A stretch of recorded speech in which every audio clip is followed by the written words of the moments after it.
नमस्कार,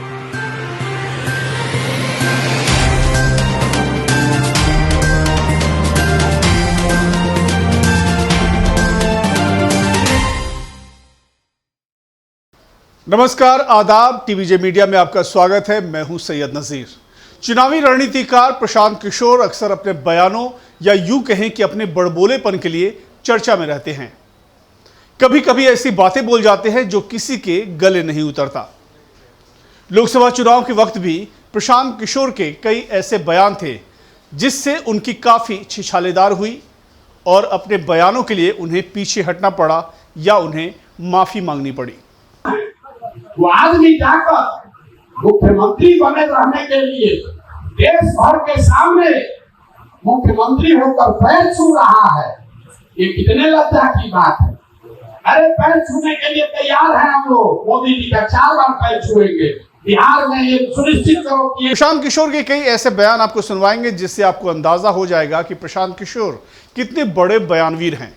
आपको प्रशांत किशोर का ताजा विवादित बयान भी सुनवाएंगे जिसको लेकर एक बार फिर प्रशांत किशोर चर्चा में हैं। प्रशांत किशोर ने यह बयान बिहार के बारे में दिया है। प्रशांत किशोर ने बड़बोलेपन दिखाते हुए कहा कि भगवान को भी ज्ञान लेने बिहार आना पड़ा था। यहाँ के नेताओं ने और व्यवस्था ने हम लोग को बेवकूफ बना रखा है, हम लोग के बच्चों को मजदूर बना के रखा है। एक बार आप जग जाइएगा तो जन बल के आगे कोई बल नहीं है। इस मिट्टी में इतनी ताकत है, भगवान को भी आकर यहाँ पर ज्ञान मिला है। इसी मिट्टी पर भगवान को भी आकर ज्ञान मिला है। बिहार के बच्चे, बिहार के लड़के ये जीवन भर सबकी मजदूरी करने के लिए पैदा नहीं हुए हैं। प्रशांत किशोर के इस बयान ने कई सवाल खड़े कर दिए हैं और बिहार की संस्कृति और इतिहास पर उनकी समझ पर भी सवालिया निशान खड़ा कर दिया है। प्राचीन काल से ही बिहार नालंदा और विक्रमशिला जैसी प्राचीन विश्वविद्यालयों का घर रहा है जिसने दुनिया भर से विद्वानों को आकर्षित करते थे और बड़े पैमाने पर विदेशी यहां अध्ययन करने भी आते थे। हालांकि प्रशांत किशोर का यह बयान भगवान भी यहां से ज्ञान प्राप्त करने आए थे, जो धार्मिक और सांस्कृतिक दृष्टिकोण से पूरी तरह से गलत है। इस बयान पर लोगों की स्ट्रांग रिएक्शन भी आने शुरू हो गए हैं। कई लोगों ने इसे भगवान का अपमान बताते हुए कहा कि भगवान सर्वज्ञानी होते हैं और उन्हें कहीं से ज्ञान लेने की जरूरत नहीं है। यह बयान न केवल धार्मिक भावनाओं को आहत करता है बल्कि बिहार की महानता को बताने का एक गलत तरीका भी है। प्रशांत किशोर की मंशा भले ही सही हो, लेकिन प्रशांत किशोर ने बिहार को जिस तरह से रेखांकित किया है वो कई सवालों को जन्म देता है कि क्या वो बिहार की महानता को बढ़ा चढ़ाकर बता रहे हैं या भगवान को छोटा दिखाने की कोशिश कर रहे हैं। बिहार का इतिहास गौरवमयी रहा है और इसे बताने के लिए ऐसे भ्रामक और विवादास्पद बयानों की जरूरत नहीं है। जिस मिट्टी पर हम लोग जन्मे, जहां हम लोग के माँ बाप जन्मे, जहां हम लोग के पूर्वज जन्मे, ये मिट्टी बिहार की। हम लोग जब बाहर जाते हैं तो कहता है बिहारी मतलब बेवकूफ, बिहारी मतलब अनपढ़। हम लोग अनपढ़ और बेवकूफ लोग नहीं हैं, बिहार के लोग बेवकूफ नहीं हैं। प्रशांत किशोर का यह बयान उनके राजनीतिक और सामाजिक प्रभाव पर भी असर डाल सकता है। एक राजनीतिक रणनीतिकार के रूप में उनके बयानों को जिम्मेदारी से लेना चाहिए था, खासकर जब वो धार्मिक और सांस्कृतिक भावनाओं से जुड़े हों। बिहार ने भारत के इतिहास में महत्वपूर्ण भूमिका निभाई है और उसकी समृद्ध धरोहर को मान सम्मान और इज्जत देने की जरूरत है।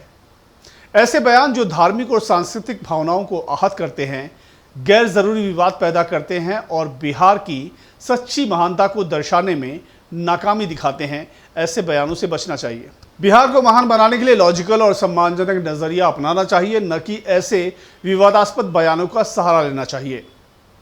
बिहार ने भारत के इतिहास में महत्वपूर्ण भूमिका निभाई है और उसकी समृद्ध धरोहर को मान सम्मान और इज्जत देने की जरूरत है। ऐसे बयान जो धार्मिक और सांस्कृतिक भावनाओं को आहत करते हैं, गैर जरूरी विवाद पैदा करते हैं, इससे हमें बचना चाहिए। प्रशांत किशोर को अपने शब्दों का चयन सोच समझकर करना चाहिए और बिहार की महानता को सही ढंग से पेश करना चाहिए। आइए अब आपको प्रशांत किशोर के कुछ और बयान सुनवाते हैं जिसकी वजह से उनकी काफी फजीहत हुई और यहां तक की माफी मांगनी पड़ी। लड़का भी रोजगार के लिए बाहर नहीं जाएगा, हम लोग 4 बार पैर छूने के लिए तैयार, लेकिन नीतीश बाबू को नहीं चाहिए।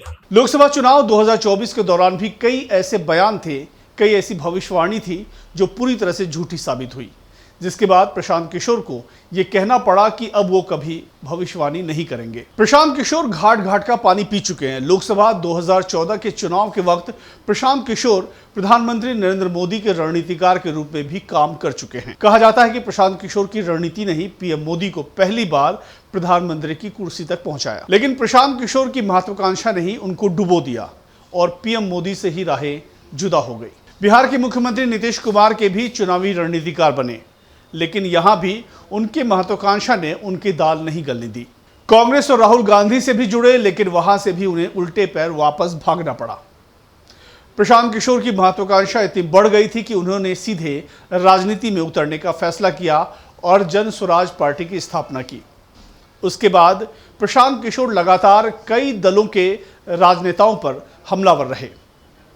कभी बीजेपी और प्रधानमंत्री मोदी के खिलाफ बोलते नजर आए, तो कभी नीतीश कुमार और लालू प्रसाद यादव, तो कभी तेजस्वी यादव पर निशाना साधते नजर आए। मकसद साफ है, बिहार में राजनेता के तौर पर अपने जनाधार बढ़ाने का और जनता के बीच गहरी पैठ बनाने का। इसी क्रम में प्रशांत किशोर ऐसे कई विवादित बयान देते रहे। ये सभी जानते हैं कि बिहार के चुनाव में जाति समीकरण काफी मायने रखती है, इसलिए प्रशांत किशोर के भाषण में मुसलमान और दलित का जिक्र जरूर सुनाई देता है और उसी मुसलमानों और दलितों के दम पर अपना राजनीतिक दबदबा बनाकर वो चुनाव भी जीतना चाहते हैं। प्रशांत किशोर के बारे में एक बात साफ तौर पे कहा जा सकता है कि प्रशांत किशोर बहुत अच्छे और चतुर चुनावी रणनीतिकार हो सकते हैं, लेकिन एक राजनेता के तौर पर असफल रहे हैं। प्रशांत किशोर लगातार बिहार में अपनी जमीन तलाशने की कोशिश में हैं और अपनी जन स्वराज पार्टी का जनाधार बढ़ाने की कोशिश कर रहे हैं, लेकिन प्रशांत किशोर का बड़बोलापन और विवादित बयान उनकी छवि को धूमिल कर रहा है। प्रशांत किशोर को यह समझना होगा कि जिम्मेदार नेतृत्व और संवाद का महत्व कितना ज्यादा है। प्रशांत किशोर का बयान, चाहे वो बिहार की महिमा का बखान करने के मकसद से ही क्यों न किया गया हो, एक राजनीतिक रणनीतिकार के रूप में उन्हें अपने बयानों को सूझबूझ और सावधानी के साथ पेश करना चाहिए, ताकि वो किसी भी तरह के विवाद से बच सके और समाज में सकारात्मक संदेश फैला सके। आप भी प्रशांत किशोर को लेकर क्या सोचते हैं? उनके जिस तरह के बयान सामने आते हैं उसके बारे में क्या सोचते हैं, हमें कमेंट करके जरूर बताएं। हमारे चैनल को लाइक, शेयर और सब्सक्राइब करना ना भूलें। धन्यवाद।